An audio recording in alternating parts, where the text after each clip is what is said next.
اور میں ایک بزرگوں سے ملا بھی حضرت، یہ شکرگڑھ والی سائڈ پہ نا، آپ صوفی برکت علی صاحب کے مرید تھے سمندری، انہوں نے مجھے بڑی کمال بات سنائی۔ فرماتے ہیں حضرت نے نا کچھ عنایت فرمایا مجھے، کچھ روحانی طور پہ عطا ہوئی مجھے، اللہ کی مخلوق کی خدمت کرنا، حضور کی امت کی خدمت کرنا، کچھ نعمت عطا ہوئی، کچھ آپ نے کچھ عطا فرمایا۔ فرماتے ہیں میں اللہ کی مخلوق کی خدمت میں مشغول ہو گیا۔ کہتے ایک دن میں شکرگڑھ سے نا، اب فوت ہو گئے ہیں وہ، میں شکرگڑھ سے نا فیصل آباد کے لیے نکلا اپنے پیر و مرشد کی بارگاہ میں حاضری کی۔ اب فرماتے ہیں سیالکوٹ آیا، سیالکوٹ سے آ کے راجہ باس پہ بیٹھا، راجہ باس جو ہے وہ سمندری کی طرف چل پڑی فیصل آباد۔ کہتے راستے میں نا عصر کی نماز کا وقت ہو گیا، میں نے بس والے سے کہا بس روک، اس نے کہا جی میں نے بس نہیں روکنی۔ اب فرماتے میں نے کہا میں نے نماز پڑھنی ہے، اس نے کہا جی میں نے بس نہیں روکنی۔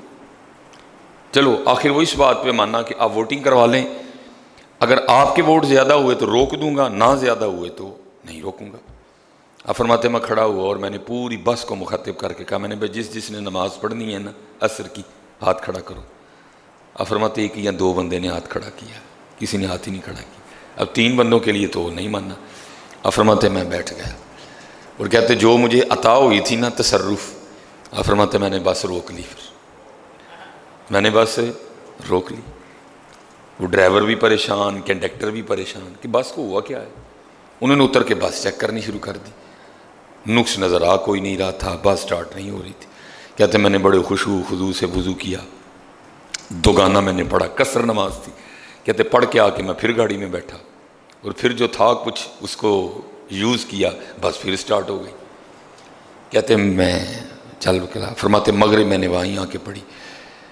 کہتے ہیں جب میں اپنے پیر خانے پہنچا نا تو کیا دیکھتا ہوں صوفی برکت صاحب بڑے غصے میں ٹہل رہے ہیں۔